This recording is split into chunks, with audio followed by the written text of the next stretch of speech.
আসসালামু আলাইকুম ফ্রেন্ডস, সবাই কেমন আছেন? আশা করি সবাই খুব ভালো আছেন। Welcome back to my channel. তো ফ্রেন্ডস, প্রচুর পরিমাণে ঠান্ডা লেগেছে আর এখন এই মুহূর্তে একটুখানি লুচি আলুর দম খেতে ইচ্ছা করছিল।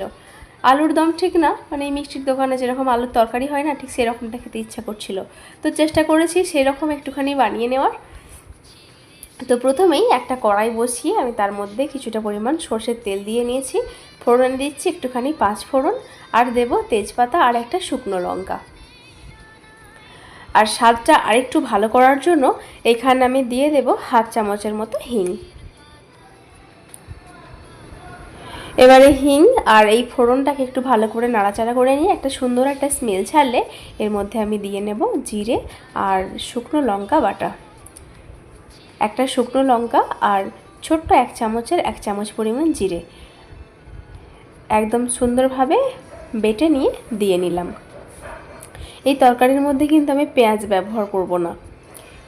তো এখন দিয়ে দিচ্ছি আদা, 1 গিরে পরিমাণ আদা আর 2 থেকে 3টে কোয়া মতো রসুন একটু থেতলে নিয়ে দিয়ে দিচ্ছি।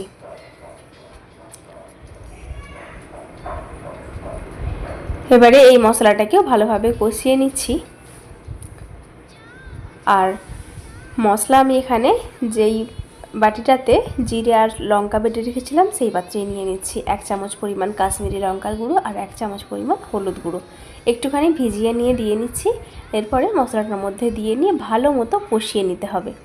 এবারে একটা সাইডে আমি প্রেসার কুকারে আলুটা সেদ্ধ করে নিয়েছি। দিয়ে দিলাম হাফটা পরিমাণ টমেটো। আলুটা আমি আগের থেকেই সেদ্ধ করে নিয়েছি। আলুটা একটু বড় বড় সাইজ রেখেছি, ঠিক যেরকম দোকানে রাখে সেই রকমই। স্বাদ মতো নুন দিয়ে নিলাম আর দিয়ে দিচ্ছি একটুখানি চিনি। সব কিছুকে সুন্দরভাবে ব্যালেন্স করবে। এবারে একটুখানি পানি দিয়ে এই মশলাটাকে ভালো মতো কষিয়ে নিতে হবে। এইখানে কিন্তু আর কোনো উপকরণ আমার লাগবে না। আমি আগের থেকে আলুটা সেদ্ধ করে রেখেছি, সেই আলুটা এখন আমি ছেঁকে নিয়ে দিয়ে নেব। আর এই যে আলু সেদ্ধ পানিটা এখনও অনেকটাই গরম আছে, পানিটা ফেলে দেব না। আলুটা ভালো মতো ধুয়ে সেদ্ধ করতে দেবেন, যাতে ওই পানিটাতেই কাজ হয়ে যায় গ্রেভিটার জন্য।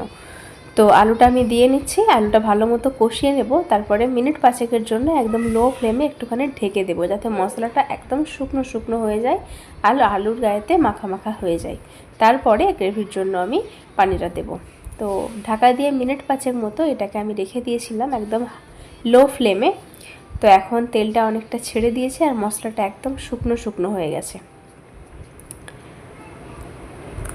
এই পর্যায়ে আমি যে আলু সেদ্ধ করা পানিটা সেটার মধ্যে দিয়ে নিলাম।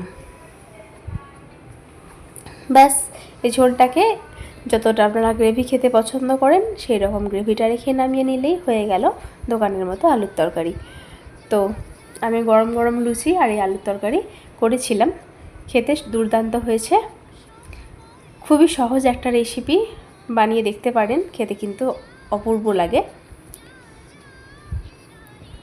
তো এই ছিল আমার আজকের খুবই সিম্পল একটা রেসিপি। আপনাদের কাছে যদি ভালো লেগে থাকে অবশ্যই একটা লাইক কমেন্ট শেয়ার করে দেবেন। চেষ্টা করবেন সবার সাথেই শেয়ার করে নেওয়ার।